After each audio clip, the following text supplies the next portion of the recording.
Thermochemical and photochemical reactions in the atmosphere. UGC Net JRF Environmental Science. The atmosphere is a dynamic environment where chemical reactions take place continuously due to the presence of various gases, particulates, and energy from sunlight. Among the most important types of reactions in the atmosphere are thermochemical and photochemical reactions. Both these reactions play crucial roles in determining the composition and behavior of the atmosphere, influencing everything from air quality to climate patterns. 1. Thermochemical reactions in the atmosphere. Thermochemical reactions involve the transformation of substances through the absorption or release of heat. In the atmosphere, such reactions are primarily driven by temperature variations, the presence of various chemical species, and atmospheric pressure. These reactions often involve gas phase reactions, oxidation processes, and the interaction of gaseous pollutants with aerosols and particles. Key thermochemical reactions: oxidation of sulfur dioxide, SO. Sulfur dioxide is emitted from natural sources, e.g., volcanoes, and human activities, e.g., fossil fuel combustion. Once in the atmosphere, it undergoes thermochemical oxidation, especially in the presence of oxygen O and ozone O, leading to the formation of sulfuric acid, HSO, a key component of acid rain. Reaction: SO plus O right pointing arrow SO plus O. SO plus HO right pointing arrow HSO, sulfuric acid. Oxidation of nitrogen oxides, NO. Nitrogen oxides, NO and NO, primarily produced by combustion processes such as those in vehicles and power plants, are involved in several thermochemical reactions in the atmosphere. NO can react with ozone O in a series of reactions that produce nitrates and contribute to the formation of acid rain. Reaction: 2NO plus O right pointing arrow 2NO. NO plus O right pointing arrow NO plus O. Formation of ozone O. Ozone is an important atmospheric molecule that forms through a thermochemical reaction involving oxygen molecules and high-energy ultraviolet UV radiation, often referred to as the ozone-oxygen cycle. Reaction: O plus UVC right pointing arrow O plus O, oxygen atom. O plus O right pointing arrow O, ozone. This cycle involves the formation and destruction of ozone in the stratosphere and is crucial in protecting life on Earth by absorbing harmful UV radiation from the sun. Decomposition of chlorofluorocarbons, CFCs. Chlorofluorocarbons, CFCs, are synthetic compounds that were once commonly used as refrigerants and propellants. In the upper atmosphere, CFCs undergo thermochemical decomposition due to the energy absorbed from UV radiation, releasing chlorine atoms to deplete ozone. Reaction: CFC12 CClF plus UVC right pointing arrow CClF plus Cl. Methane oxidation. Methane, CH, a potent greenhouse gas, undergoes thermochemical oxidation in the atmosphere, especially in the presence of hydroxyl radicals O. This leads to the formation of formaldehyde, CHO, and other organic compounds. Reaction: CH plus O right pointing arrow CH plus HO. CH plus O right pointing arrow CHO plus O. 2. Photochemical reactions in the atmosphere. Photochemical reactions are those driven by the absorption of energy from sunlight, particularly ultraviolet UV and visible radiation. These reactions are fundamental to many processes in the atmosphere, such as the formation of ozone, the degradation of pollutants, and the creation of secondary pollutants. Photochemical reactions tend to occur in the troposphere and stratosphere, where sunlight can penetrate and provide the necessary energy to break bonds in molecules. Key photochemical reactions: photodissociation of nitrogen dioxide, NO. Nitrogen dioxide, NO, is a precursor to ozone formation in the lower atmosphere. When NO absorbs UV radiation, it dissociates to form nitric oxide, NO, and a free oxygen atom O. This reaction is vital in the creation and destruction of ozone. Reaction: NO plus UVC right pointing arrow NO plus O. O plus O right pointing arrow O, ozone. Formation of ozone O in the troposphere. Photochemical reactions in the troposphere involve the conversion of nitrogen oxides, NO, and volatile organic compounds, BOX, in the presence of sunlight to form ozone O. This process is a key contributor to ground level ozone, which is a major component of smog. Reaction: NO plus UVC right pointing arrow NO plus O. O plus O right pointing arrow O. BOX plus O right pointing arrow photochemical smog, secondary pollutants. Hydrocarbon degradation. Photochemical degradation of hydrocarbons such as methane and ethene occurs when they absorb UV light. These hydrocarbons break down into smaller organic molecules, often leading to the formation of secondary organic aerosols, SOA, that can contribute to air pollution. Reaction: CH plus UVC right pointing arrow CH plus H. CH plus O right pointing arrow acetaldehyde plus O. Formation of peroxyacetyl nitrates, PANS. Peroxyacetyl nitrates, PANS, are a group of secondary pollutants formed from the reaction of volatile organic compounds, BOX, and nitrogen oxides, NO, in the presence of sunlight. PANS are significant because they contribute to photochemical smog and can be toxic to human health. Reaction: CHCOO plus NO right pointing arrow CHCONO-PAN. Formation of acid rain. Photochemical reactions also contribute to the formation of acid rain.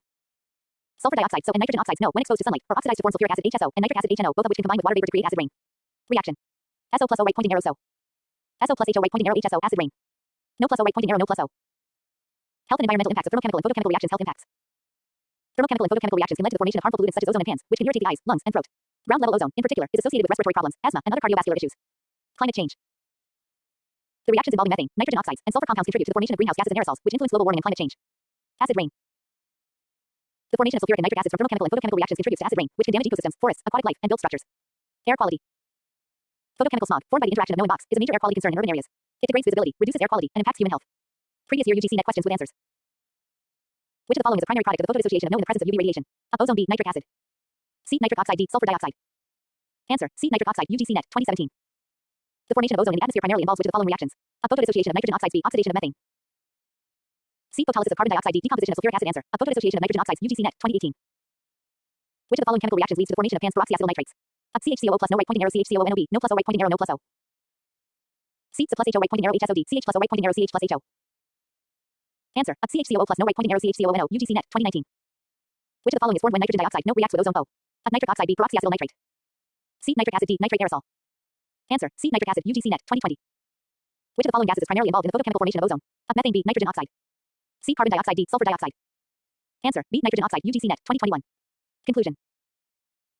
Thermochemical and photochemical reactions in the atmosphere are fundamental processes that shape air quality, climate, and atmospheric composition. Thermochemical reactions, driven by heat, often involve the oxidation of sulfur dioxide and nitrogen oxides, while photochemical reactions are driven by sunlight, leading to the formation of ozone and other secondary pollutants. Understanding these reactions is crucial for addressing air pollution, climate change, and public health issues. You said. Oxygen and ozone chemistry. ChatGPT said. Oxygen and ozone chemistry. UGC Net JRF Environmental Science.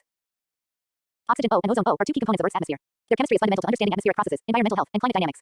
Ozone, in particular, plays a significant role in protecting life on Earth by absorbing harmful ultraviolet UV radiation. The chemical interactions between oxygen and ozone are vital in the context of both stratospheric and tropospheric chemistry. 1. Oxygen O chemistry.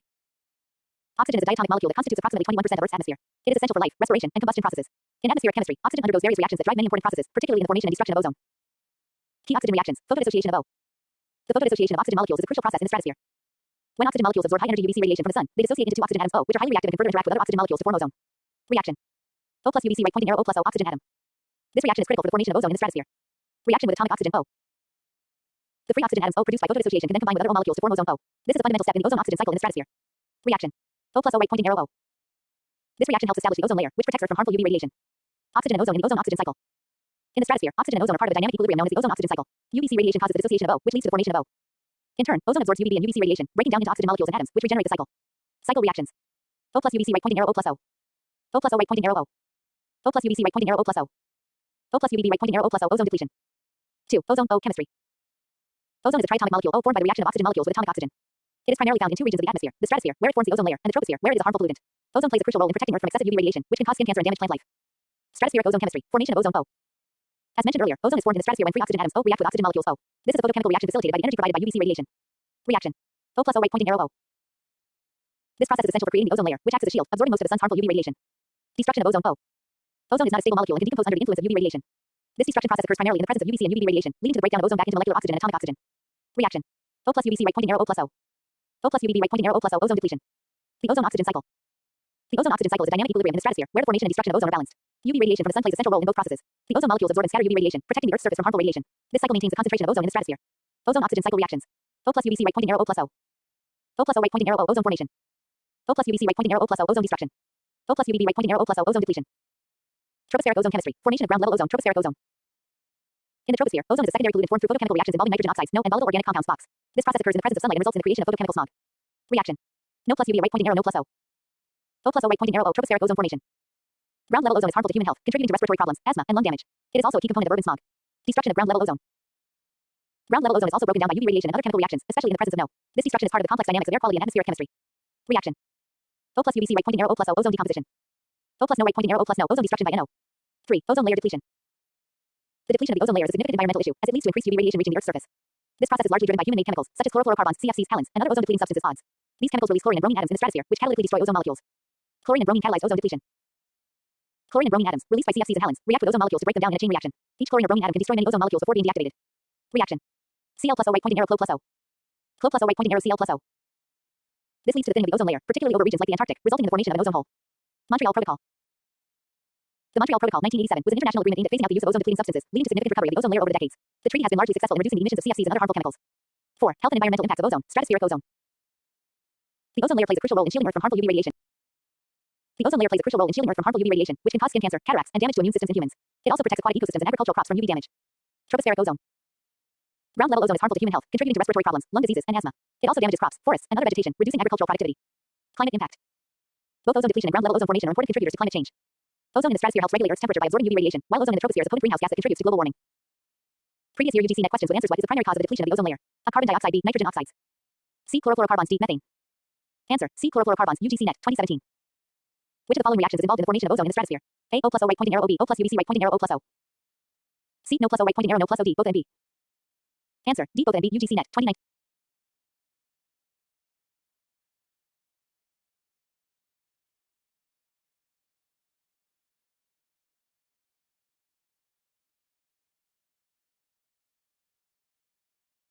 Answer. D. Both and B. UGC net 2019.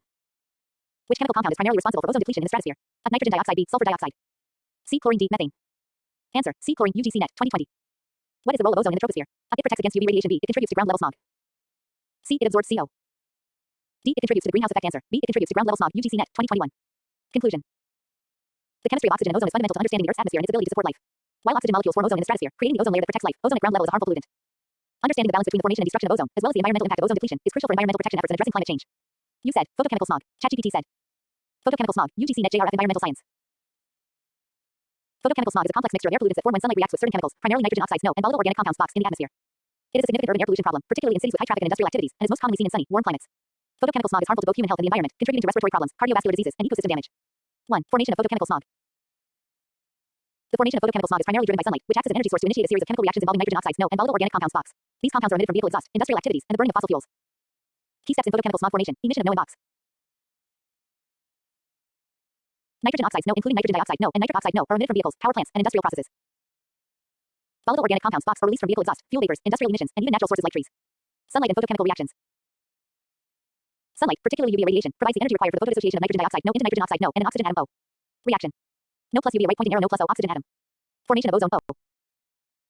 The free oxygen atoms, O, produced in the photodissociation step combine with other oxygen molecules, O, to form ozone, O. This reaction is one of the central processes in photochemical smog formation. Reaction. O plus O, right pointing arrow, O. Ozone, O, a major component of photochemical smog, is a reactive gas that can damage lung tissue and aggravate respiratory problems. Peroxyacetyl nitrates, PANS, and other secondary pollutants. In the presence of box and no, ozone reacts with other compounds, leading to the formation of peroxyacetyl nitrates, PANS, and other secondary pollutants. PANS are toxic to plants and can contribute to the damage of vegetation. Formation of PANS. Box e.g. acetaldehyde react with nitrogen oxides, no, to form peroxyacetyl radicals, which then react with ozone to form PANS. Reaction. RCOO plus no right pointing arrow pan peroxyacetyl nitrate. Other secondary pollutants. Apart from ozone and PANS, photochemical smog also contains aldehydes, e.g., formaldehyde, acrolein, and organic peroxides, which are harmful to both human health and ecosystems. 2. Characteristics of photochemical smog. Photochemical smog is distinct from industrial smog, often referred to as London-type smog, in several ways. Formation conditions. Photochemical smog is most commonly formed under sunny, warm conditions, typically in the afternoon or early evening when sunlight is at its peak. It requires UV radiation to initiate the photochemical reactions, whereas industrial smog is more associated with cool, foggy conditions and is generally observed during the winter months. Color and appearance. Photochemical smog has a brownish or yellowish hue, primarily due to the presence of ozone and nitrogen dioxide, no. The high concentration of ozone in the lower atmosphere, troposphere, contributes to this distinct coloration. Duration. Photochemical smog tends to form over several hours, especially in urban areas with high vehicular traffic and industrial activities. It usually becomes more intense during the afternoon and can persist until evening. 3. Health and environmental effects. Photochemical smog has severe effects on human health, ecosystems, and materials. Some of the key impacts are human health effects. Respiratory irritation. Exposure to high concentrations of ozone and other pollutants can irritate the eyes, throat, and lungs, leading to coughing, shortness of breath, and chest pain. Exacerbation of respiratory diseases. People with pre-existing respiratory conditions, such as asthma, chronic bronchitis, or emphysema, are particularly vulnerable to the harmful effects of photochemical smog. Reduced lung function. Long-term exposure to photochemical smog can lead to a decrease in lung function, making it harder for individuals to perform physical activities. Cardiovascular issues. Ozone has been linked to increased risk of heart disease due to the oxidative stress it causes in the body. Environmental effects. Vegetation damage. High levels of ozone and PANS can cause significant damage to plants, reducing agricultural yields and forest health. Ozone exposure results in the degradation of chlorophyll, impairing photosynthesis and stunting plant growth. Crop losses. Crops such as soybeans, cotton, and wheat are highly sensitive to ozone exposure, which can lead to reduced agricultural productivity and economic losses. Ecosystem damage. Photochemical smog can alter the structure of ecosystems, harming both terrestrial and aquatic habitats. It affects plant species composition, reducing biodiversity. Materials damage. Photochemical smog, especially the high concentrations of ozone, can deteriorate materials like rubber, plastics, and paint, leading to their premature aging. 4. Measures to control photochemical smog. To mitigate the formation of photochemical smog, several control strategies can be implemented. Reducing emissions of no box. Vehicle emission controls. Reducing emissions from vehicles by improving fuel efficiency and promoting the use of low-emission vehicles, such as electric or hybrid cars. Industrial emission regulations. Installing scrubbers, catalytic converters, and other technologies to minimize the release of nitrogen oxides in box from factories and power plants. Alternative fuels. Encouraging the use of cleaner fuels like natural gas, which produce fewer emissions compared to coal and petroleum. Promoting public transportation and green spaces. Expanding public transportation systems can reduce the number of private vehicles on the road, lowering the release of no box. Increasing the number of green spaces in urban areas can help absorb air pollutants and improve air quality. Adoption of cleaner technologies. Encouraging the use of renewable energy sources, e.g., solar, wind, and energy-efficient technologies can help reduce emissions from power generation. Public awareness and policy regulations. Governments can impose strict air quality standards and promote public awareness campaigns to educate people about the harmful effects of photochemical smog and the importance of reducing polluted emissions. 5. Previous year UGC net questions with answers. What is the primary component of photochemical smog? A. Sulfur dioxide. B. Carbon monoxide. C. Ozone. D. Nitrogen dioxide. Answer. C. Ozone. UGC net 2018. Which of the following is a major contributor to the formation of photochemical smog? A. Water vapor. B. Carbon dioxide. C. Volatile organic compounds. D. Methane. Answer. C. Volatile organic compounds. UGC net 2019. What is the color characteristic of photochemical smog? A. White. B. Brownish yellow. C. Green. D. Blue. Answer. B. Brownish yellow. UGC net 2017. Which of the following pollutants are involved in the formation of photochemical smog? A. Nitrogen oxides and ozone. B. Sulfur dioxide and carbon monoxide. C. Methane and particulate matter. D. Hydrogen and oxygen. Answer. A. Nitrogen oxides and ozone. UGC net 2020. Which of the following is a health effect of photochemical smog? A. Reduced oxygen absorption. B. Increased respiratory diseases. C. Increased air pressure. D. Decreased lung capacity. Answer. B. Increased respiratory diseases. UGC net 2021. Conclusion. Photochemical smog is a harmful form of air pollution that arises from complex interactions between sunlight, nitrogen oxides, no, and volatile organic compounds, box. While it is most common in urban areas with high traffic and industrial emissions, it poses significant risks to human health, vegetation, and the environment. Effective control measures, including stricter emission regulations, public transportation improvements, and public awareness, are crucial for mitigating the adverse effects of photochemical smog and improving air quality. Sir. Hydrological cycle, water cycle, UGC net JRF environmental science detailed lecture. The hydrological cycle, also known as the water cycle, is a continuous, dynamic natural process through which water circulates between the Earth's surface and the atmosphere. It is a fundamental process that maintains the balance of water on Earth and connects the lithosphere, atmosphere, hydrosphere, and biosphere. The primary components of the hydrological cycle include evaporation, transpiration, condensation, precipitation, infiltration, percolation, surface runoff, and subsurface flow. Water from oceans, rivers, lakes, and soil evaporates due to solar radiation. This water vapor ascends into the atmosphere, condenses into clouds, and returns to the Earth in the form of precipitation such as rain, snow, sleet, or hail. This precipitation either infiltrates into the soil or flows as surface runoff into water bodies, eventually returning to the ocean, thus completing the cycle. Evaporation is a physical process wherein liquid water transforms into water vapor, primarily from open water bodies such as oceans, which contribute nearly 86% of global evaporation, lakes, rivers, and moist soil. It is driven by solar energy and influenced by factors such as temperature, humidity, wind speed, and surface area. Transpiration is the biological counterpart, where water absorbed by plant roots is lost to the atmosphere through stomata and leaves. Together, evaporation and transpiration constitute evapotranspiration, a major pathway through which water is returned to the atmosphere. Condensation occurs when water vapor in the air cools and transforms into liquid water droplets, forming clouds. This is a crucial step in energy transfer in the atmosphere, as it releases latent heat, influencing weather patterns. Precipitation results when condensed water droplets coalesce and become heavy enough to fall under gravity. Precipitation varies in form based on temperature and includes rain, snow, sleet, and hail. Once water reaches the Earth's surface, it may follow various pathways.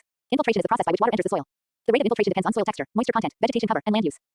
Some of the infiltrated water is taken up by plant roots or remains in the unsaturated zone. The rest percolates downward to recharge aquifers, a process known as percolation. Surface runoff is the portion of precipitation that flows over the land surface and drains into streams and rivers. It plays a crucial role in shaping landforms and in the transport of nutrients and pollutants. Subsurface flow or base flow refers to the horizontal flow of water through the soil or aquifers that eventually reaches surface water bodies, maintaining stream flow during dry periods. The global hydrological cycle is balanced in the long term, but at local and regional scales, human activities have significantly altered it.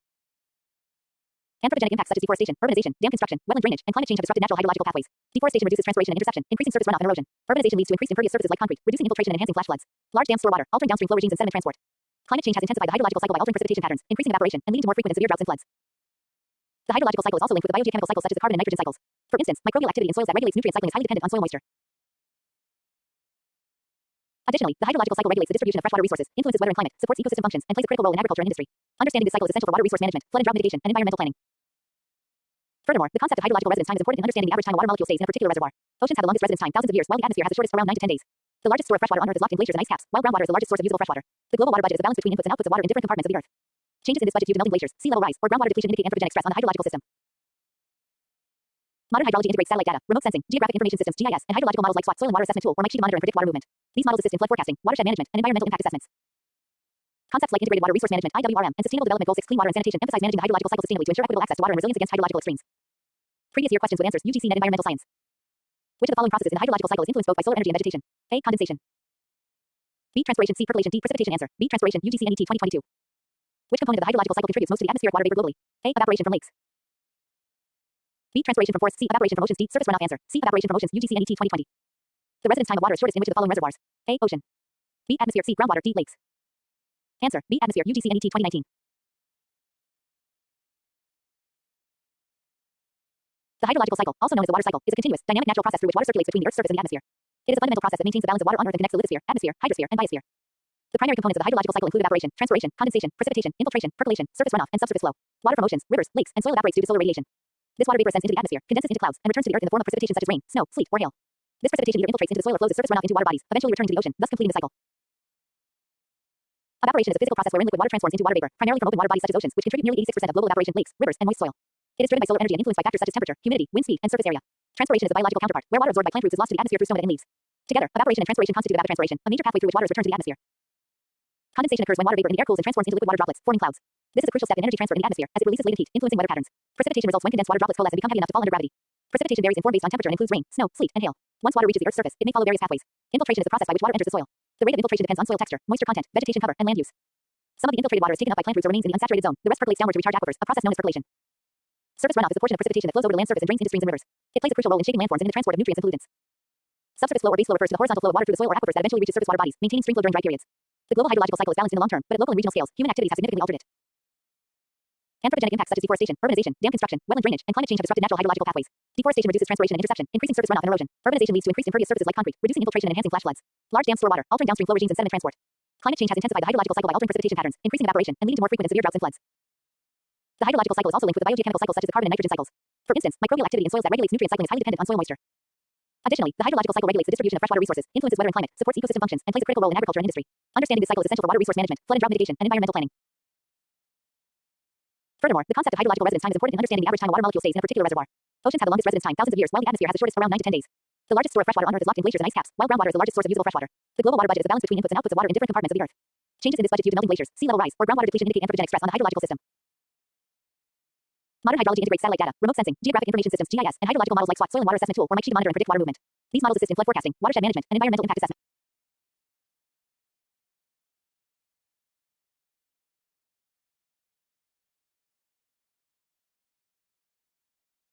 These models assist in flood forecasting, watershed management, and environmental impact assessments. Concepts like integrated water resource management (IWRM) and sustainable development goal 6 clean water and sanitation emphasize managing the hydrological cycle sustainably to ensure equitable access to water and resilience against hydrological extremes. Previous year questions with answers. UGC Net Environmental Science. Which of the following processes in the hydrological cycle is influenced both by solar energy and vegetation? A. Condensation. B. Transpiration. C. Percolation. D. Precipitation. Answer. B. Transpiration. UGC NET 2022. Which component of the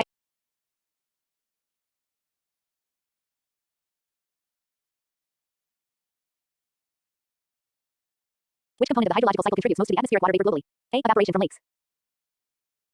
B. Transpiration from forests. C. Evaporation from oceans. D. Surface runoff. Answer. C. Evaporation from oceans. UGC NET 2020. The residence time of water is shortest in which of the following reservoirs? A. Ocean. B. Atmosphere. C. Groundwater. D. Lakes. Answer. B. Atmosphere. UGC NET 2019. Deforestation impacts the hydrological cycle primarily by A. Increasing cloud formation. B. Increasing infiltration. C. Increasing surface runoff and reducing transpiration. D. Increasing groundwater recharge. Answer. C. Increasing surface runoff and reducing transpiration. UGC NET 2021. Which process describes the movement of water downward through the soil to recharge aquifers? A. Infiltration. B. Percolation. C. Transpiration. D. Runoff. Answer. B. Percolation. UGC NET 2018. Which human activity most directly affects the infiltration capacity of soil in urban environments? A. Deforestation. B. Agriculture. C. Construction of impervious surfaces. D. Mining. Answer. C. Construction of impervious surfaces. UGC NET 2022. Let me know the next topic, and I'll continue preparing your lectures with the same depth and precision.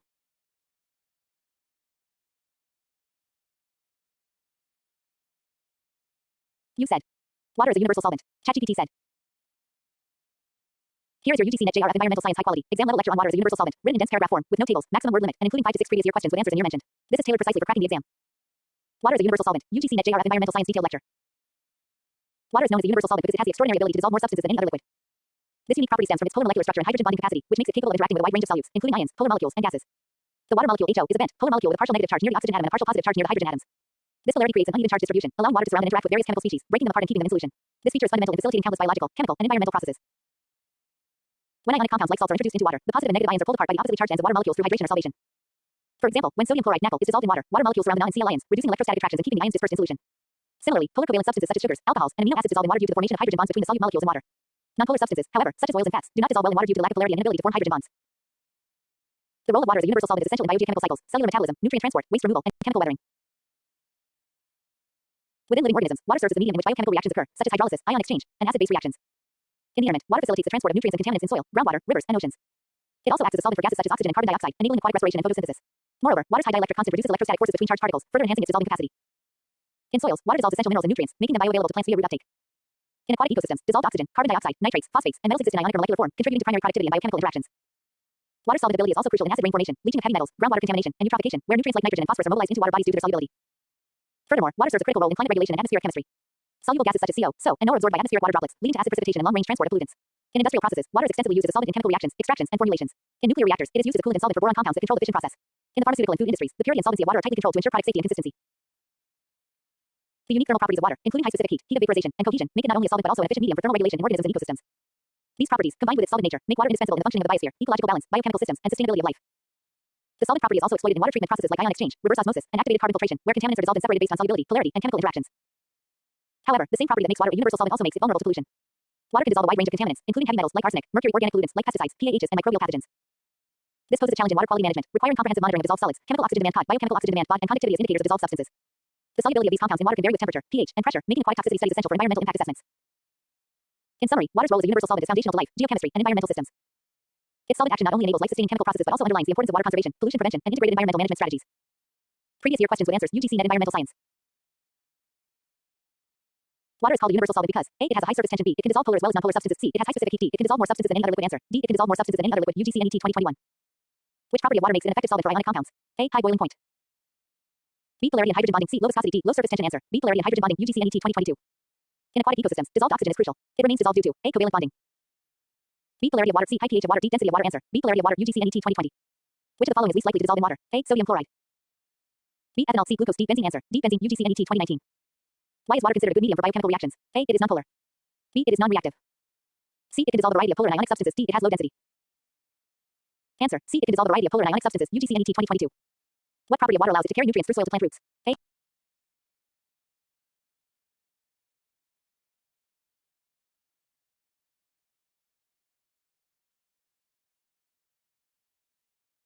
What property of water allows it to carry nutrients through soil to plant roots? A. Low vapor pressure. B. High adhesion. C. Solvent property. D. High freezing point. Answer. C. Solvent property. UGC NET 2023. Let me know the next topic, and I will continue with another detailed exam cracking lecture. You said. Concept of ChatGPT said.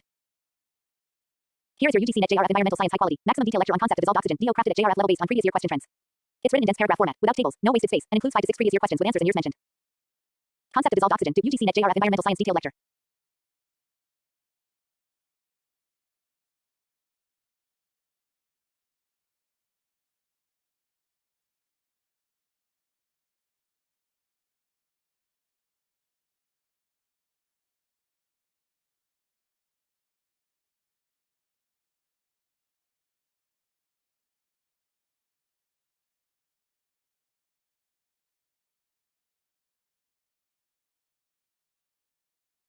Dissolved oxygen refers to the amount of free, non-compound oxygen present in water or other liquids, and is a critical parameter for assessing the health of aquatic ecosystems. Oxygen dissolves into water mainly through atmospheric diffusion, aeration due to wind and wave action, and is a byproduct of photosynthesis by aquatic autotrophs such as phytoplankton, algae, and submerged macrophytes. DO is measured in milligrams per liter, or parts per million ppm, and is vital for the survival of aerobic aquatic organisms, including fish, crustaceans, mollusks, and aerobic bacteria. The concentration of DO directly influences biological activity, ecological balance, and water quality. The solubility of oxygen in water is affected by several key factors including temperature, pressure, salinity, and biological activity. As water temperature increases, the solubility of oxygen decreases, making warmer water bodies more vulnerable to oxygen depletion. Conversely, colder waters can hold more dew. This is why polar aquatic ecosystems generally support more oxygen-demanding species than tropical systems. Increased salinity also reduces dew levels because salts compete with oxygen molecules for space in the water column. Similarly, high atmospheric pressure increases dew solubility, which is why deeper water under pressure may retain more oxygen and less consumed by microbial processes. Photosynthesis and respiration in aquatic systems are tightly linked with dew levels. During daylight, photosynthetic organisms release oxygen into the water, increasing dew concentration. At night, in the absence of sunlight, photosynthesis ceases while respiration continues, causing a decline in dew. This diurnal fluctuation in dew is especially pronounced in shallow and eutrophic systems where algal blooms are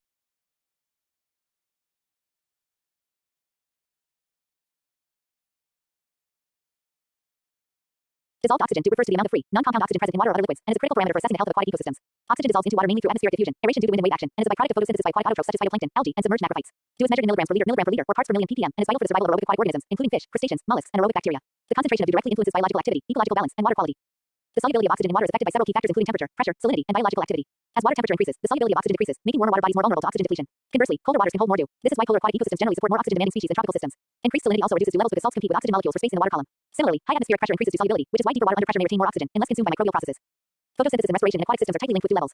During daylight, photosynthetic organisms release oxygen into the water, increasing dew concentration. At night, in the absence of sunlight, photosynthesis ceases while respiration continues, causing a decline in dew. This diurnal fluctuation in dew is especially pronounced in shallow and eutrophic systems where algal blooms are common. A sharp decline in dew during night or early morning is often responsible for mass fish deaths in polluted or eutrophic water bodies. Biochemical oxygen demand (BOD) and chemical oxygen demand (COD) are parameters that quantify the organic pollution load in water. BOD measures the amount of dew required by aerobic microorganisms to decompose organic matter in a given sample over a specific time period, usually 5 days at 20 degrees Celsius. A high BOD indicates high organic pollution and thus lower available dew for aquatic life. COD, on the other hand, measures the total oxygen equivalent required to chemically oxidize both biodegradable and non-biodegradable organic substances. In waters with high BOD or COD, the available dew can be rapidly depleted, resulting in hypoxic DO and LT, 2 mg per liter, or anoxic DO approximately equals 0 mg per liter conditions. Eutrophication, caused by nutrient enrichment, mainly nitrogen and phosphorus, can lead to explosive algal growth. When algae die and decompose, microbial activity consumes large amounts of oxygen, causing a significant drop in dew. This oxygen depletion can create dead zones, where aerobic life cannot survive, such as the one in the Gulf of Mexico. Such oxygen-depleted zones severely disrupt biodiversity, cause fish kills, and led to the dominance of anaerobic microorganisms which produce foul-smelling gases like hydrogen sulfide and methane. In unpolluted, well-aerated waters, dew levels typically range from 6 to 10 mg per liter. Levels below 4 mg per liter are stressful for most aquatic life, and levels below 2 mg per liter are considered toxic. Dew levels can be increased through aeration techniques, including mechanical aerators, cascading waterfalls, and use of oxygen diffusers. Maintaining dew is also essential in wastewater treatment plants, where it facilitates aerobic microbial digestion and activated sludge processes. Measurement of dew can be done using classical Winkler's method or modern digital dew meters and optical sensors. Winkler's method involves fixing the oxygen in a water sample by chemical reaction and titrating it to determine dew concentration. Modern sensors provide real-time continuous monitoring, essential for water quality surveillance in both natural and industrial systems. In environmental policy and regulations, dew is a key indicator of water quality, forming part of the Water Quality Index (WQI) and used extensively in pollution control programs, environmental impact assessments, and aquatic ecosystem management. National and international standards such as CPCB, India, US EPA, and WHO prescribe minimum dew thresholds for different classes of water bodies, with drinking water sources requiring dew levels above 6 mg per liter and bathing waters above 5 mg per liter. In summary, dew is an essential ecological and regulatory parameter that reflects the health and sustainability of aquatic systems. It integrates biological activity, pollution levels, and physical properties of water and is crucial for maintaining ecological integrity, biodiversity, and ecosystem services. Previous year questions with answers. UGC Net Environmental Science. Which one of the following parameters is the best indicator of the health of an aquatic ecosystem?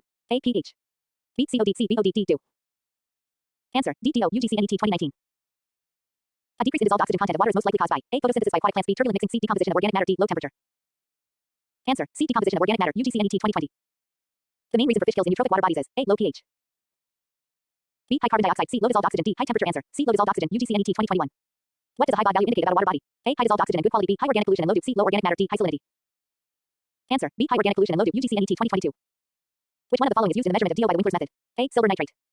B. Potassium dichromate. C. Manganese sulfate. D. Sodium thiosulfate. Answer. C. Manganese sulfate and D. Sodium thiosulfate used in the titration step. UGC NET 2018.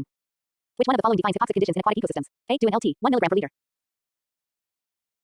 B. Dew and LT 2 mg per liter. C. Dew and LT 4 mg per liter. D. Dew and GT 6 mg per liter. Answer. B. Dew and LT 2 mg per liter. UGC NET 2023. Let me know the next topic to continue building your UGC Net JRF Environmental Science Master Lecture Series. You said BOD. ChatGPT said. Here is your UGC Net JRF Environmental Science full capacity exam focused lecture on biochemical oxygen demand BOD crafted at the highest level with no wasted space, maximum word limit, no tables, and based on previous year question trends. It includes 5 to 6 previous year questions with answers and years mentioned and is written in dense paragraph format as your only study material. Biochemical oxygen demand BOD UGC Net JRF Environmental Science detailed lecture. Biochemical oxygen demand BOD is a critical parameter used to determine the level of organic pollution in water and assess the water quality in aquatic ecosystems. It refers to the amount of dissolved oxygen required by aerobic microorganisms to biologically decompose the organic matter present in a water sample under standardized conditions. BOD is expressed in milligrams of oxygen consumed per liter of sample during a specific incubation period, usually 5 days at 20 degrees Celsius, known as BOD. This time temperature condition is globally accepted to allow comparative assessments. The value of BOD serves as a proxy for the concentration of biodegradable organic matter present in the sample. Higher BOD values indicate higher pollution levels due to an increased microbial oxygen demand and correspondingly lower levels of available dissolved oxygen for aquatic organisms. The BOD process begins when organic waste, comprising natural detritus, plant debris, sewage, agricultural runoff, and industrial effluents enter a water body. Aerobic bacteria initiate metabolic processes to break down these organic substances, consuming dissolved oxygen due in the process. This microbial oxygen consumption reduces the dew concentration, which if not replenished, can lead to hypoxia DO and LT 2 mg per liter or anoxia DO approximately equals 0 mg per liter, creating fatal conditions for aerobic aquatic organisms. Therefore, monitoring BOD is essential not only for pollution control but also for the protection of aquatic biodiversity and the maintenance of ecological balance. BOD is typically measured using a two-sample approach. An initial dew is measured, and then a second measurement is taken after incubating the sealed water sample for 5 days at 20 degrees Celsius in the dark to prevent photosynthesis. The difference between the two values represents the BOD. Modern methods also use respirometers and digital BOD analyzers to increase accuracy and speed. The value of BOD is influenced by the presence of biodegradable organics, temperature, microbial population, pH, nitrification, and sample handling. Nitrifying bacteria, which oxidize ammonia to nitrate, also consume oxygen and can lead to overestimated BOD values unless nitrification inhibitors are used during testing. Water bodies can be classified based on their BOD values. Cleaner allotrophic waters usually exhibit BOD less than 2 mg per liter. Moderately polluted waters are mesotrophic lakes have BOD in the range of 3 to 5 milligrams per liter, while severely polluted eutrophic waters exhibit BOD values above 8 milligrams per liter. Untreated sewage and heavily polluted industrial effluents can show BOD values exceeding 200 milligrams per liter. In wastewater treatment, BOD is a key metric used to evaluate the efficiency of biological treatment processes like activated sludge, trickling filters, and biotowers. The primary goal is to reduce BOD to safe levels before the treated effluent is released into natural water bodies. Regulatory agencies such as the Central Pollution Control Board (CPCB) in India and the United States Environmental Protection Agency (US EPA) have prescribed BOD limits for different discharge categories. For example, treated sewage effluent should ideally have a BOD of less than 20 milligrams per liter before discharge into inland surface waters. BOD is often compared with chemical oxygen demand (COD), which measures the total oxygen required to chemically oxidize both biodegradable and non-biodegradable substances using strong oxidants like potassium bichromate in acidic conditions. COD values are generally higher than BOD and offer quicker estimates but do not differentiate between biodegradable and inert organics. BOD, being biologically driven, provides a more accurate indication of pollution potential and ecological stress. However, BOD has certain limitations, such as susceptibility to toxicants in a sample that inhibit microbial activity, time-consuming test duration, and the influence of non-biodegradable substances that may remain undetected. BOD is also a major concern in eutrophication, where excess nutrients from fertilizers or sewage promote algal blooms. As algae die and decompose, microbial breakdown raises BOD significantly, depleting and causing fish kills. High BOD levels are associated with oxygen sag curves in rivers receiving sewage discharge, where the levels decline downstream of the pollution source and recovers, the organic load is stabilized and oxygen is replenished. In this context, BOD is a valuable parameter for modeling water quality, pollution dispersion, and planning environmental management interventions. As algae die and decompose, microbial breakdown raises BOD significantly, depleting and causing fish kills. High BOD levels are associated with oxygen sag curves in rivers receiving sewage discharge, where the levels decline downstream of the pollution source and recovers, the organic load is stabilized and oxygen is replenished. In this context, BOD is a valuable parameter for modeling water quality, pollution dispersion, and planning environmental management interventions. In conclusion, biochemical oxygen demand is not just a lab parameter, but a central indicator of organic pollution, ecological stress, and the efficiency of water and wastewater management systems. It integrates chemical and biological components of water quality and is foundational to environmental assessment, ecological health, and sustainability practices. Previous year questions with answers. UGC Net Environmental Science. Which of the following parameters is commonly used to assess the level of organic pollution in water bodies? A. Turbidity. B. BOD. C. Salinity. D. TDS. Answer. B. BOD. UGC NET 2019. High BOD values indicate which of the following conditions? A. Water is rich in dissolved oxygen. B. Presence of high organic pollution. C. Water is suitable for drinking. D. Low microbial activity. Answer. B. Presence of high organic pollution. UGC NET 2021. Which of the following represents a typical BOD level for treated wastewater suitable for discharge into inland surface water? A. Less than 5 milligrams per liter. B. Less than 20 milligrams per liter. C. Less than 80 milligrams per liter. D. Less than 200 milligrams per liter. Answer. B. Less than 20 milligrams per liter. UGC NET. B. Less than 20 milligrams per liter. C. Less than 80 milligrams.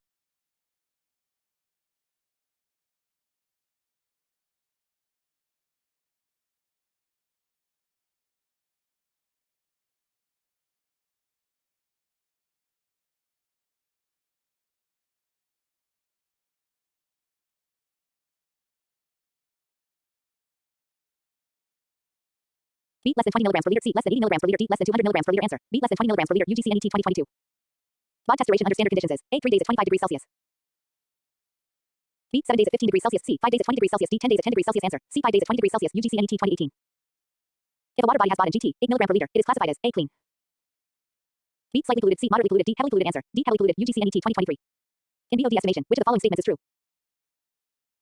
A. It overestimates solution due to chemical oxidation. B. It gives a quick result in 1 hour. C. It estimates oxygen consumed by both chemical and biological oxidation. D. It estimates oxygen consumed by microbial oxidation of organic matter. Answer. D. It estimates oxygen consumed by microbial oxidation of organic matter. UGC NET 2020. Let me know the next topic you want me to cover with the same quality and format. You said, COD. ChatGPT said. Here is your UGC Net JRF Environmental Science full length, exam-oriented, maximum word limit lecture on chemical oxygen demand COD. This lecture is written in dense paragraph format without tables, includes 5 to 6 previous year questions with answers and years mentioned, and is crafted as your only coaching and final study material, specifically designed to crack the UGC Net JRF exam. Chemical oxygen demand COD. UGC Net JRF Environmental Science full lecture. Chemical oxygen demand COD is a key environmental parameter that quantifies the total amount of oxygen required to chemically oxidize both biodegradable and non-biodegradable organic and inorganic substances present in water. Unlike biochemical oxygen demand COD, which only measures the oxygen demand for the biological degradation of biodegradable organics over a specified period, COD provides a rapid, total measure of the oxygen equivalent of all oxidizable pollutants, whether they are susceptible to microbial breakdown or not. COD is considered an important indicator of water quality, especially for industrial wastewater, as it represents the total pollution load that would exert demand on dissolved oxygen in a receiving water body. The COD test is based on the principle of oxidizing the organic and certain inorganic compounds in the sample using a strong chemical oxidant, typically potassium bichromate (KCRO), in a highly acidic medium, usually sulfuric acid. During this reaction, dichromate acts as an electron acceptor and gets reduced, while organic substances are oxidized to carbon dioxide and water. Silver sulfate is often used as a catalyst to accelerate oxidation of certain resistant organic compounds like fatty acids or aromatic hydrocarbons. Mercuric sulfate is added to suppress the interference of chloride ions, which otherwise oxidize and interfere with COD measurements. The remaining dichromate, after the oxidation reaction, is determined titranically using ferrous ammonium sulfate and ferroin indicator. The amount of dichromate consumed is proportional to the COD of the sample, which is expressed in milligrams of oxygen per liter, milligram per liter. The standard procedure for COD measurement is relatively rapid and usually takes about 2 to 3 hours, which is a major advantage over the BOD test that takes 5 days. COD values are always higher than BOD values for the same sample, since COD includes non-biodegradable substances as well. COD values are always higher than BOD values for the same sample, since COD includes non-biodegradable substances as well.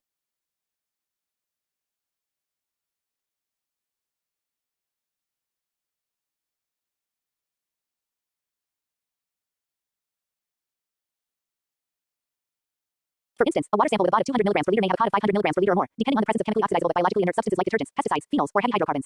This is why COD is preferred in industrial wastewater monitoring where toxic or recalcitrant compounds are often present. In environmental monitoring, COD is used as a rapid screening tool for estimating the pollution load in water bodies such as rivers, lakes, and wetlands, especially near industrial zones or municipal discharge points.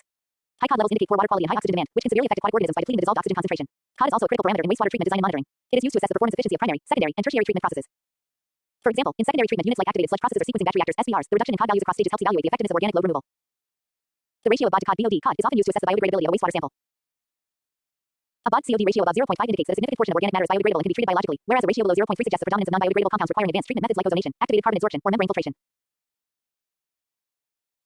The ratio of BOD to COD is often used to assess the biodegradability of a wastewater sample. A BOD-COD ratio above 0.5 indicates that a significant portion of organic matter is biodegradable and can be treated biologically, whereas a ratio below 0.3 suggests the predominance of non-biodegradable compounds requiring advanced treatment methods like ozonation, activated carbon absorption, or membrane filtration. Moreover, a low BOD-COD ratio is a red flag for potential toxicity or the presence of refractory pollutants, and it guides environmental engineers to adopt appropriate treatment strategies. COD is influenced by several factors including temperature, pH, oxidant strength, reaction time, and sample matrix. Despite its usefulness, COD also has certain limitations. It does not differentiate between biodegradable and inert organics, and it cannot indicate the actual oxygen stress on aquatic ecosystems as accurately as BOD. Moreover, the COD test may sometimes overestimate oxygen demand if volatile organic compounds or certain reducing substances are present. Nonetheless, due to its speed and comprehensive nature, COD remains a cornerstone of water and wastewater quality analysis and regulation. In India, the Central Pollution Control Board (CPCB) has prescribed COD limits for various types of discharges. For instance, treated effluents discharged into inland surface waters should have COD values typically below 250 mg per liter, though this may vary based on effluent type. COD is also used in conjunction with parameters like total organic carbon, total suspended solids (TSS), and biological oxygen demand to derive a complete pollution profile of industrial and municipal wastewater discharges. In conclusion, COD provides a comprehensive, rapid, and quantifiable measure of organic and oxidizable inorganic pollutants in water. It is crucial for environmental pollution control, wastewater management, regulatory compliance, and ensuring the ecological health of aquatic systems. Understanding COD and its interpretation helps environmental scientists and engineers formulate better water management policies, protect ecosystems, and sustain natural resources. Previous year questions with answers. UGC Net Environmental Science. Which of the following parameters gives a rapid measure of both biodegradable and non-biodegradable organic content in wastewater? A. BOD. Beat COD CTDSD2. Answer. Beat COD UGC NET 2019. Which oxidizing agent is used in the estimation of COD? A. Potassium permanganate. Beat potassium dichromate C. Sodium thiosulfate D. Hydrogen peroxide. Answer. Beat potassium dichromate UGC NET 2021. Which catalyst is commonly used in COD tests to enhance oxidation of certain compounds? A. Ferrous sulfate. Beat silver sulfate C. Sodium sulfate D. Zinc chloride. Answer. Beat silver sulfate UGC NET 2020. What is the typical time taken for completion of a standard COD test? A. 5 minutes. Beat 2 to 3 hours C. 24 hours D. 5 days. Answer. Beat 2 to 3 hours UGC NET 2018. A low BOD-COD ratio in a wastewater sample suggests A. High biodegradability. Beat low oxygen demand C. Presence of non-biodegradable organics D. Efficient biological treatment. Answer. C. Presence of non-biodegradable organics UGC NET 2022. Which of the following is a limitation of COD test? A. Cannot detect total organic content. B. Only suitable for drinking water. C. Cannot differentiate biodegradable and inert substances. D. Requires biological incubation. Answer. C. Cannot differentiate biodegradable and inert substances UGC NET 2023. Let me know the next topic you want in this same high-quality format. I'll continue building your complete UGC Net environmental science coaching notes. You said sedimentation. ChatGPT said. Here is your UGC Net JRF environmental science full length maximum word limit paragraph-based lecture on sedimentation tailored to the JRF level. This content is written with zero free space wasted, includes 5 to 6 previous year questions with answers and years mentioned, and is built as your only coaching, comprehensive, deep, and exam-focused. Sedimentation. UGC Net JRF environmental science full lecture. Sedimentation is a fundamental physical process used in water and wastewater treatment that involves the removal of suspended particles from a fluid under the influence of gravity. It is one of the oldest and most essential techniques in environmental engineering, based on the principle that particles denser than the surrounding fluid will settle at the bottom of a container or tank when the fluid is at rest or flowing slowly. Sedimentation plays a pivotal role in the primary treatment of water and wastewater, serving to reduce the load on subsequent treatment processes by eliminating a large fraction of suspended solids, colloidal matter, and particulate organic matter. The process of sedimentation occurs in specially designed structures known as sedimentation tanks or clarifiers. These are usually rectangular or circular in shape and are designed to allow adequate retention time for suspended solids to settle by gravity. The efficiency of sedimentation is governed by Stokes' law, which predicts the settling velocity of spherical particles in a viscous fluid. According to this law, the settling velocity is directly proportional to the square of the particle diameter and the difference in density between the particle and the fluid, and inversely proportional to the fluid's viscosity. The process of sedimentation occurs in specially designed structures known as sedimentation tanks or clarifiers. These are usually rectangular or circular in shape and are designed to allow adequate retention time for suspended solids to settle by gravity. The efficiency of sedimentation is governed by Stokes' law, which predicts the settling velocity of spherical particles in a viscous fluid. According to this law, the settling velocity is directly proportional to the square of the particle diameter and the difference in density between the particle and the fluid, and inversely proportional to the fluid's viscosity. This means that larger and denser particles settle faster than smaller and lighter ones, and sedimentation efficiency improves with colder, denser water. There are 4 types of. According to this law, the settling velocity is directly proportional to the square of the particle diameter and the difference in density between the particle and the fluid, and inversely proportional to the fluid's viscosity. This means that larger and denser particles settle faster than smaller and lighter ones, and sedimentation efficiency improves with colder, denser water. According to this law, the settling velocity is directly proportional to the square of the particle diameter and the difference in density between the particle and the fluid, and inversely proportional to the fluid's viscosity. This means that larger and denser particles settle faster than smaller and lighter ones, and sedimentation efficiency improves with colder, denser water. There are 4 types of sedimentation based on the nature of particles and their concentration in the fluid. 1 type 1 are discrete settling, where individual particles settle without interacting with one another. 2 type 2 are flocculent settling, in which particles aggregate or flocculate during sedimentation, resulting in increased size and settling velocity. 3 type 3 are hindered zone settling, where particle concentration is high and settling occurs as a collective mass. And 4 type 4 or compression settling, which occurs when particles settle under high concentration and begin compressing under their own weight.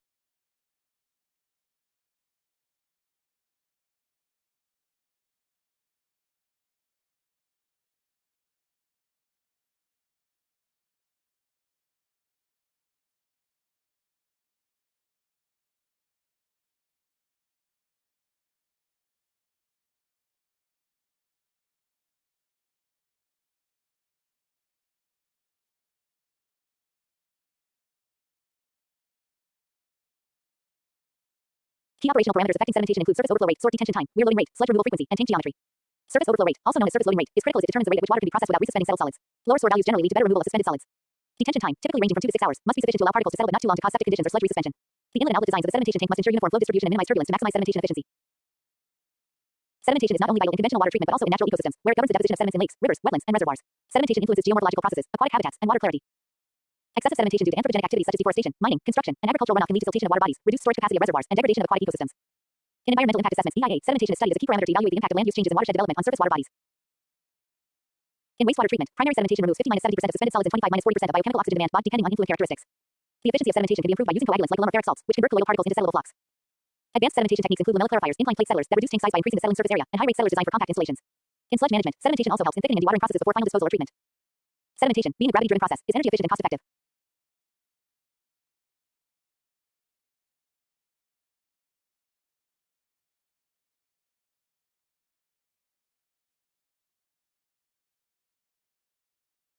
Sedimentation is a fundamental physical process used in water and wastewater treatment that involves the removal of suspended particles from a fluid under the influence of gravity. It is one of the oldest and most essential techniques in environmental engineering, based on the principle that particles denser than the surrounding fluid will settle at the bottom of a container or tank when the fluid is at rest or flowing slowly. Sedimentation plays a pivotal role in the primary treatment of water and wastewater, serving to reduce the load on subsequent treatment processes by eliminating a large fraction of suspended solids, colloidal matter, and particulate organic matter. The process of sedimentation occurs in specially designed structures known as sedimentation tanks or clarifiers. These are usually rectangular or circular in shape and are designed to allow adequate retention time for suspended solids to settle by gravity. The efficiency of sedimentation is governed by Stokes' law, which predicts the settling velocity of spherical particles in a viscous fluid. According to this law, the settling velocity is directly proportional to the square of the particle diameter and the difference in density between the particle and the fluid, and inversely proportional to the fluid's viscosity. This means that larger and denser particles settle faster than smaller and lighter ones, and sedimentation efficiency improves with colder, denser water. There are four types of sedimentation based on the nature of particles and their concentration in the fluid. One, type 1 or discrete settling, where individual particles settle without interacting with one another. Two, type 2 or flocculent settling, in which particles aggregate or flocculate during sedimentation, resulting in increased size and settling velocity. Three, type 3 or hindered zone settling, where particle concentration is high and settling occurs as a collective mass. And four, type 4 or compression settling, which occurs when particles settle under high concentration and begin compressing under their own weight. In water treatment plants, type 1 and type 2 sedimentation are most commonly observed, especially after the coagulation and flocculation processes that cause particles to form settleable flocks. Key operational parameters affecting sedimentation include surface overflow rate, sort detention time, weir loading rate, sludge removal frequency, and tank geometry. Surface overflow rate, also known as surface loading rate, is critical as it determines the rate at which water can be processed without resuspending settled solids. Lower SOR values generally lead to better removal of suspended solids. Detention time, typically ranging from 2 to 6 hours, must be sufficient to allow particles to settle but not too long to cause septic conditions or sludge resuspension. The inlet and outlet designs of the sedimentation tank must ensure uniform flow distribution and minimize turbulence to maximize sedimentation efficiency. Sedimentation is not only vital in conventional water treatment but also in natural ecosystems, where it governs the deposition of sediments in lakes, rivers, wetlands, and reservoirs. Sedimentation influences geomorphological processes, aquatic habitats, and water clarity. Excessive sedimentation due to anthropogenic activities such as deforestation, mining, construction, and agricultural runoff can lead to siltation of water bodies, reduced storage capacity of reservoirs, and degradation of aquatic ecosystems. In environmental impact assessments (EIA), sedimentation is studied as a key parameter to evaluate the impact of land use changes and watershed development on surface water bodies. In wastewater treatment, primary sedimentation removes 50-70% of suspended solids and 25-40% of biochemical oxygen demand (BOD) depending on influent characteristics. The efficiency of sedimentation can be improved by using coagulants like aluminum salts, which convert colloidal particles into settleable flocks. Advanced sedimentation techniques include lamellar clarifiers, incline plate settlers that reduce tank size by increasing the settling surface area, and high-rate settlers designed for compact installations. In sludge management, sedimentation also helps in thickening and dewatering processes before final disposal or treatment. Sedimentation, being a gravity-driven process, is energy efficient and cost-effective. However, its limitations include poor removal of dissolved substances and very fine colloidal particles that remain suspended despite long retention times. Therefore, it is usually followed by filtration, biological treatment, or disinfection to ensure water quality standards. In the context of pollution control, sedimentation reduces the solid load and pollutant concentration in industrial effluents and stormwater runoff, preventing harmful effects on downstream aquatic ecosystems. The Central Pollution Control Board (CPCB) and Bureau of Indian Standards (BIS) recommend sedimentation as a key step in the design of water and wastewater treatment systems. It is also an essential component of sediment control measures during construction and urban development, where silt fences, sediment basins, and check dams are employed to minimize sediment runoff. Understanding the physics, design principles, and limitations of sedimentation is crucial for environmental scientists and engineers to implement effective water management and pollution abatement strategies. In conclusion, sedimentation is a primary and indispensable technique in both engineered and natural systems for managing suspended solids. Its importance spans across drinking water purification, wastewater treatment, ecosystem health, and pollution control.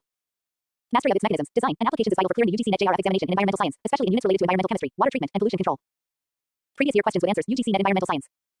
Which of the following processes is based on gravity settling of suspended solids? A. Coagulation. B. Filtration. C. Sedimentation. D. Adsorption. Answer. C. Sedimentation. UGC NET 2017. Stokes' law is applicable to which type of settling in sedimentation? A. Flocculant. B. Discrete. C. Zone. D. Compression. Answer. B. Discrete. UGC NET 2019.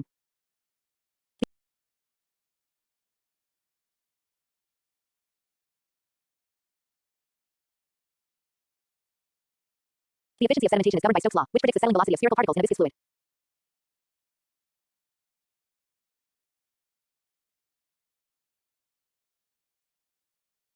According to this law, the settling velocity is directly proportional to the square of the particle diameter and the difference in density between the particle and the fluid, and inversely proportional to the fluid's viscosity. This means that larger and denser particles settle faster than smaller and lighter ones, and sedimentation efficiency improves with colder, denser water.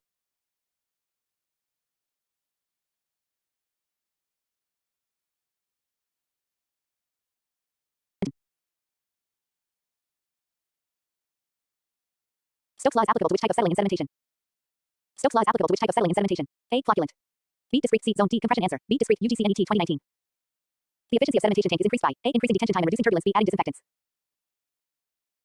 C. Increasing outlet. The efficiency of sedimentation tank is increased by A. Increasing detention time and reducing turbulence. B. Adding disinfectants. C. Increasing outlet velocity. D. Using aeration before sedimentation. Answer. A. Increasing detention time and reducing turbulence. UGC NET 2020. Lamellar clarifiers are used in sedimentation too. A. Increase flocculation. B. Reduce coagulant use. C. Increase surface area for settling. D. Remove pathogens. Answer. C. Increase surface area for settling. UGC NET 2021. Which of the following is not removed effectively by sedimentation alone? A. Sand and grit. B. Heavy metals. C. Silt. D. Coarse suspended solids. Answer. B. Heavy metals. UGC NET 2022. What is the typical detention time for a primary sedimentation tank in wastewater treatment? A. 30 minutes. B. 1 to 2 hours. C. 2 to 6 hours. D. 12 hours. Answer. C. 2 to 6 hours. UGC NET 2023.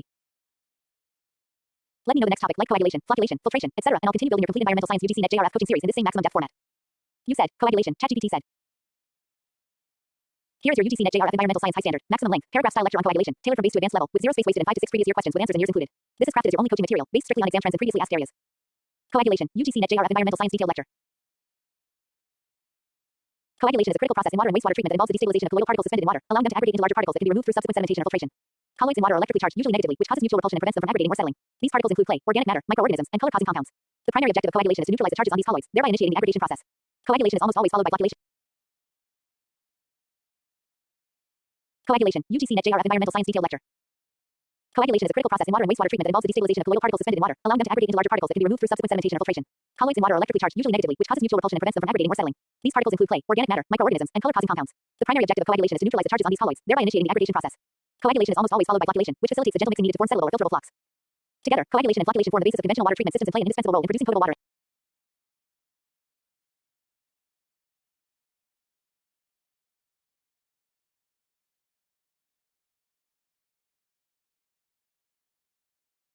Coagulation is a critical process in water and wastewater treatment that involves the destabilization of colloidal particles suspended in water, allowing them to aggregate into larger particles that can be removed through subsequent sedimentation or filtration. Colloids in water are electrically charged, usually negatively, which causes mutual repulsion and prevents them from aggregating. Here is your UGC NET JRF Environmental Science High Standard, Maximum Length, Paragraph Style Lecture on Coagulation, tailored from base to advanced level, with zero space wasted and 5 to 6 previous year questions with answers and years included. This is crafted as your only coaching material, based strictly on exam trends in previously asked areas. Coagulation, UGC NET JRF Environmental Science Detailed Lecture. Coagulation is a critical process in water and wastewater treatment that involves the destabilization of colloidal particles suspended in water, allowing them to aggregate into larger particles that can be removed through subsequent sedimentation or filtration. Colloids in water are electrically charged, usually negatively, which causes mutual repulsion and prevents them from aggregating or settling. These particles include clay, organic matter, microorganisms, and color-causing compounds. The primary objective of coagulation is to neutralize the charges on these colloids, thereby initiating the aggregation process. Coagulation is almost always followed by flocculation, which facilitates the gentle mixing needed to form settleable or filterable flocks. Together, coagulation and flocculation form the basis of conventional water treatment systems and play an indispensable role in producing potable water and treating wastewater for environmental discharge.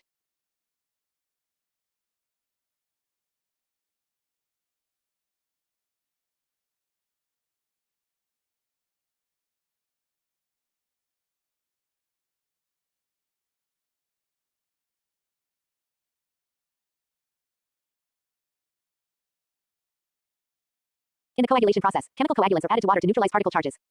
Common coagulants include aluminum sulfate, alum ferric chloride, ferric sulfate, and polyaluminum chloride PAC. These substances hydrolyze in water to form positively charged metal hydroxide complexes that interact with negatively charged colloids. The effectiveness of coagulation depends on several factors, including water pH, temperature, coagulant dosage, alkalinity, mixing intensity, and turbidity. For instance, alum is most effective in the pH range of 5.5 to 7.5, whereas iron-based coagulants are effective over a broader pH range. When added to water, alum reacts with natural alkalinity, mainly bicarbonates, to form gelatinous aluminum hydroxide precipitates, which enmesh colloids and aid in their removal through sweet flocculation. The process of coagulation consists of 3 distinct mechanisms. 1. Charge neutralization, where positively charged coagulant ions neutralize the negative surface charges on colloids. 2. Adsorption and interparticle bridging, where long polymer chains link particles together. And 3. Sweet coagulation, where a precipitate of metal hydroxide physically entraps particles. The first mechanism dominates when colloid concentrations are low and particle sizes are small, while sweet coagulation is more effective when coagulant dosage is high and turbidity levels are elevated. Rapid mixing is crucial immediately after coagulant addition to ensure uniform distribution and effective interaction with colloids. Typically, this occurs in flash mixers with intense agitation for a few seconds. The dose of coagulant must be optimized to avoid underdosing, which results in incomplete coagulation, or overdosing, which can cause charge reversal and restabilization of particles. Jar tests are routinely conducted in laboratories to determine the optimum coagulant dose for a given water sample. In a jar test, varying amounts of coagulant are added to different beakers containing the same water, and the resulting flock formation and settling efficiency are evaluated visually. Coagulant aids or flocculant aids, such as synthetic or natural polymers, e.g., polyacrylamide, chitosan, starch derivatives, are often added to enhance the strength, size, and settleability of the formed flocks. In environmental science, the relevance of coagulation extends beyond drinking water treatment to the treatment of industrial effluents, leachate from solid waste, textile wastewater, and polluted surface waters. Coagulation can effectively remove a wide range of pollutants including color, turbidity, suspended solids, organic matter, phosphorus, and pathogens. However, coagulation alone cannot remove dissolved inorganic substances such as nitrates or heavy metals unless these are precipitated or absorbed onto flocks. It is also ineffective against volatile organic compounds and many emerging contaminants such as pharmaceuticals and microplastics, necessitating additional treatment stages. One environmental concern with coagulation is the generation of sludge, which consists of precipitated metal hydroxides and trapped impurities. This sludge must be managed properly through dewatering, stabilization, or safe disposal. The choice of coagulant also influences the characteristics of sludge. For example, ferric sludge is generally heavier and more compact than alum sludge. In recent years, attention has been given to eco-friendly coagulants derived from natural sources like moringa oleifera seeds, cactus mucilage, and tannin-based compounds, which are biodegradable, less toxic, and suitable for decentralized water treatment in rural or low-income settings. The importance of coagulation in pollution control, public health, and water quality assurance makes it a key topic in UGC NET JRF environmental science.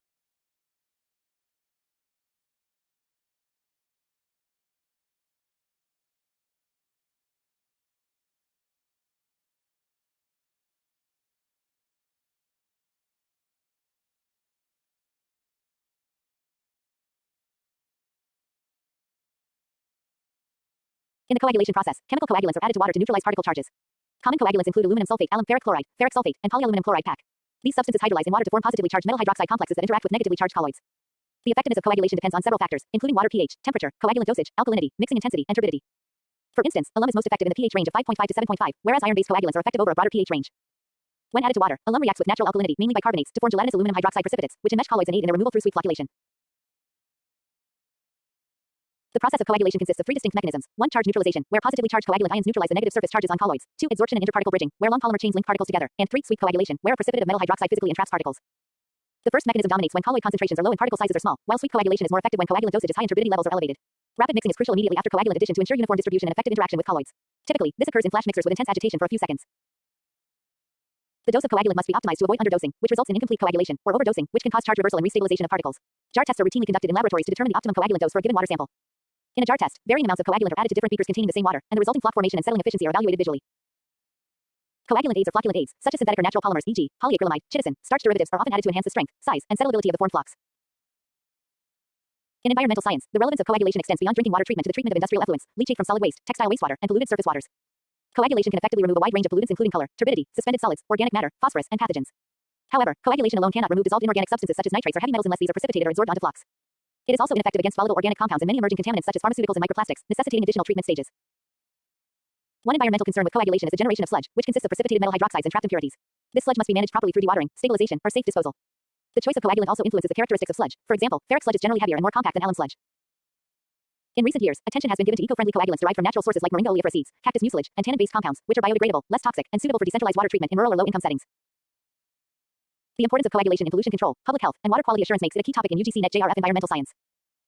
Conceptual clarity on coagulant chemistry, reaction conditions, operational design, and real-world applications is essential for tackling questions in units like environmental chemistry, environmental pollution, and water treatment engineering.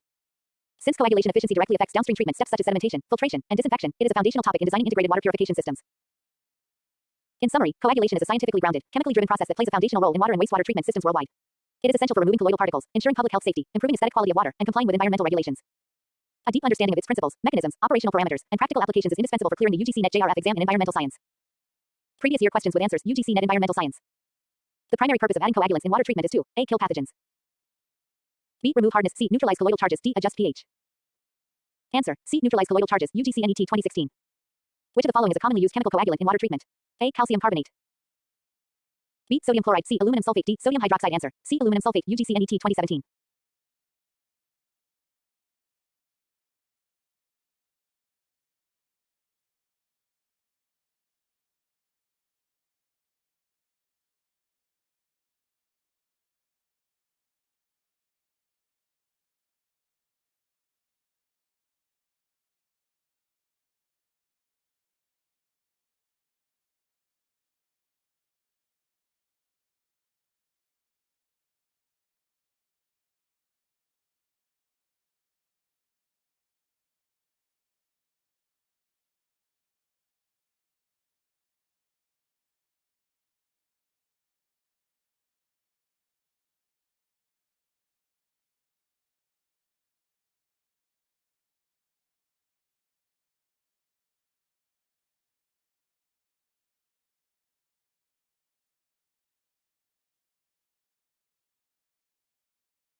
Jar test is used to determine A. pH of water. B. Turbidity removal. C. Optimum dose of coagulant. D. Dissolved oxygen content. Answer. C. Optimum dose of coagulant. UGC NET 2018. Sweep coagulation mechanism is mainly due to A. Polymer bridging. B. Charge neutralization. C. Enmeshment in hydroxide floc. D. Solubility reduction. Answer. C. Enmeshment in hydroxide floc. UGC NET 2020. Which of the following parameters most influences coagulation efficiency? A. Color. B. Temperature. C. pH. D. Total hardness. Answer. C. pH. UGC NET 2021. Which of the following can be used as a natural coagulant? A. Chloroform. B. Moringa oleifera. C. Ferric chloride. D. Chlorine. Answer. B. Moringa oleifera. UGC NET 2022. Let me know the next topic you'd like to cover, such as flocculation, filtration, chlorination, or any environmental chemistry or pollution control concept, and I'll deliver it in the same high-quality, exhaustive format. You said, flocculation, ChatGPT said. Here is your UGC NET JRF environmental science expert level, maximum length paragraph style lecture on flocculation, with zero wasted space, based strictly on previous year question areas, tailored as your only study material and coaching, and includes 5 to 6 previous year questions with answers and years as requested. Flocculation, UGC NET JRF environmental science full-length advanced lecture. Flocculation is a vital physical chemical water and wastewater treatment process that follows coagulation and involves the slow, gentle stirring of water to promote the aggregation of destabilized colloidal particles into larger, visible clusters known as flocs. While coagulation serves to neutralize the charges on colloidal and suspended particles, flocculation allows the small, destabilized particles to come into contact and bind through bridging, interparticle collisions, and the action of flocculant chemicals. This process is indispensable for the efficient removal of turbidity, suspended solids, microorganisms, and organic matter, and forms an essential part of conventional water and sewage treatment systems across the world. It is also critical for optimizing the effectiveness of downstream sedimentation, filtration, and disinfection processes. Flocculation occurs in specially designed tanks or basins where water is mixed gently for an extended period, typically ranging from 15 to 45 minutes, depending on the type of flocculant and the nature of the water or wastewater. The mixing must be slow and uniform to allow sufficient particle contact without breaking the forming flocs. This is achieved through mechanical paddle mixers or hydraulic flocculators.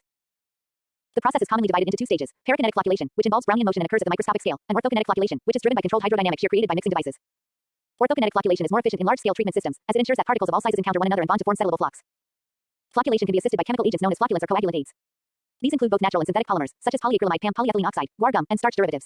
These substances function by creating bridges between particles through long-chain molecules, enhancing floc size, density, and strength. Flocculants are generally categorized into cationic, anionic, or non-ionic types, selected based on the charge and chemistry of the particles being treated.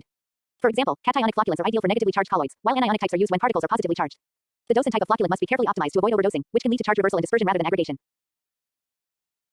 The performance of flocculation depends on several factors, including water temperature, pH, turbidity, mixing energy often quantified as G-value, i.e., velocity gradient and flocculation time. Low water temperatures reduce molecular activity and hinder particle collisions, necessitating longer flocculation times or enhanced mixing. The intensity of mixing should be high enough to ensure adequate particle interaction, but not so intense as to shear or break the forming flocks. Typically, the G-value in flocculation is maintained between 20 to 80 s.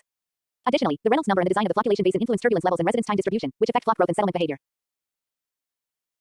From an environmental engineering perspective, flocculation is crucial not just in drinking water purification but also in the treatment of industrial effluents, stormwater, mining wastewater, pulp and paper mill discharge, and municipal sewage. It can significantly reduce biochemical oxygen demand (BOD), chemical oxygen demand (COD), total suspended solids (TSS), and even pathogens by incorporating them into flocks for physical removal. It is also used in tertiary treatment systems combined with membrane filtration or dissolved air flotation (DAF).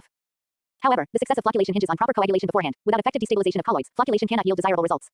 This interplay makes both processes interdependent and often discussed together in integrated treatment designs. An emerging focus in flocculation research is the use of sustainable, biodegradable, and low-toxicity flocculants derived from natural sources such as moringa oleifera, cactus mucilage, tannins, and bio-based polymers. These materials offer a green alternative to synthetic polyacrylamide derivatives, which may introduce residual acrylamide monomers, a known neurotoxin and potential carcinogen, into treated water. Moreover, advanced hybrid flocculants that combine nanoparticles, e.g., iron oxide or However, the success of flocculation hinges on proper coagulation beforehand. Without effective destabilization of colloids, flocculation cannot yield desirable results. This interplay makes both processes interdependent and often discussed together in integrated treatment designs. An emerging focus in flocculation research is the use of sustainable, biodegradable, and low-toxicity flocculants derived from natural sources such as moringa oleifera, cactus mucilage, tannins, and bio-based polymers. These materials offer a green alternative to synthetic polyacrylamide derivatives, which may introduce residual acrylamide monomers, a known neurotoxin and potential carcinogen, into treated water. Moreover, advanced hybrid flocculants that combine nanoparticles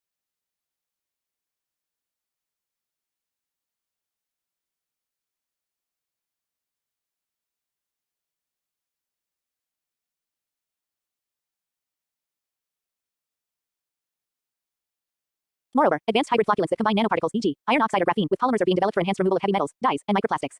These innovations aim to reduce sludge volumes, increase dewatterability, and lower environmental footprints. The sludge produced during coagulation flocculation processes contains aggregated flocks that must be treated and disposed of in an environmentally safe manner. This sludge can pose disposal challenges due to the presence of bound pollutants and residual chemicals. In wastewater treatment, sludge from primary clarifiers and secondary clarifiers is often thickened, digested, and dewatered before disposal or reuse in land applications or biogas production. As such, understanding the nature and quantity of sludge generated during flocculation is critical for designing sustainable treatment systems.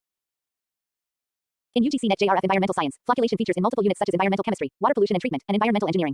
It is a frequently asked topic in both theory and application-based questions. Aspirants must be clear about the distinction between coagulation and flocculation, the physical and chemical mechanisms involved, operational parameters like G-values and retention times, and the real-world significance of flocculation in pollution control, public health, and sustainable water management. In conclusion, flocculation is a cornerstone process in environmental treatment systems, transforming microscale destabilized colloids into macroscale aggregates that can be physically removed. Its success depends on optimized chemical addition, effective hydrodynamic conditions, and integration with upstream and downstream treatment steps. Mastery of this topic is essential for cracking the UGC NET JRF Environmental Science exam and for applying theoretical knowledge to real-world environmental engineering challenges. Previous year questions with answers. UGC NET Environmental Science. Flocculation is a process where A. Colloidal particles are neutralized. B. Settled solids are removed. C. Destabilized particles are aggregated into flocks. D. Heavy metals are precipitated. Answer. C. Destabilized particles are aggregated into flocks. UGC NET 2016. Which one of the following aids in flocculation during water treatment? A. Chlorine. B. Ozone. C. Polymers. D. UV radiation. Answer. C. Polymers. UGC NET 2017. What is the optimal range of G-value velocity gradient in flocculation tanks? A. 100 to 200 s. B. 10 to 100 s. C. 20 to 80 s. D. 150 to 250 s. Answer. C. 20 to 80 s. UGC NET 2020. Which of the following correctly represents the order of treatment steps in water purification? A. Flocculation, right pointing arrow, coagulation, right pointing arrow, filtration. B. Coagulation, right pointing arrow, flocculation, right pointing arrow, sedimentation. C. Sedimentation, right pointing arrow, flocculation, right pointing arrow, chlorination. D. Chlorination, right pointing arrow, coagulation, right pointing arrow, flocculation. Answer. B. Coagulation, right pointing arrow, flocculation, right pointing arrow, sedimentation. UGC NET 2018. The type of mixing in flocculation basins is best described as A. Rapid and turbulent. B. Gentle and uniform. C. Static and unmixed. D. Vertical and oscillatory. Answer. B. Gentle and uniform. UGC NET 2021. A natural flocculant that has received attention for sustainable water treatment is A. Ethylene glycol. B. Polyacrylamide. C. Moringa oleifera extract. D. Sodium hypochlorite. Answer. C. Moringa oleifera extract. UGC NET 2022. Let me know the next topic, such as filtration, disinfection, activated sludge process, or noise pollution, and I will prepare your lecture in the same JRF-focused, full detailed, maxed out format. You said, filtration, ChatGPT said. Here is your UGC NET JRF Environmental Science full-length, maximum detail paragraph style lecture on filtration, tailored at the JRF level with no tables, no wasted space, and based on previous year question trends. This is designed as your only coaching and primary study material, and includes 5 to 6 previous year questions with answers in years. Filtration, UGC NET JRF Environmental Science complete lecture.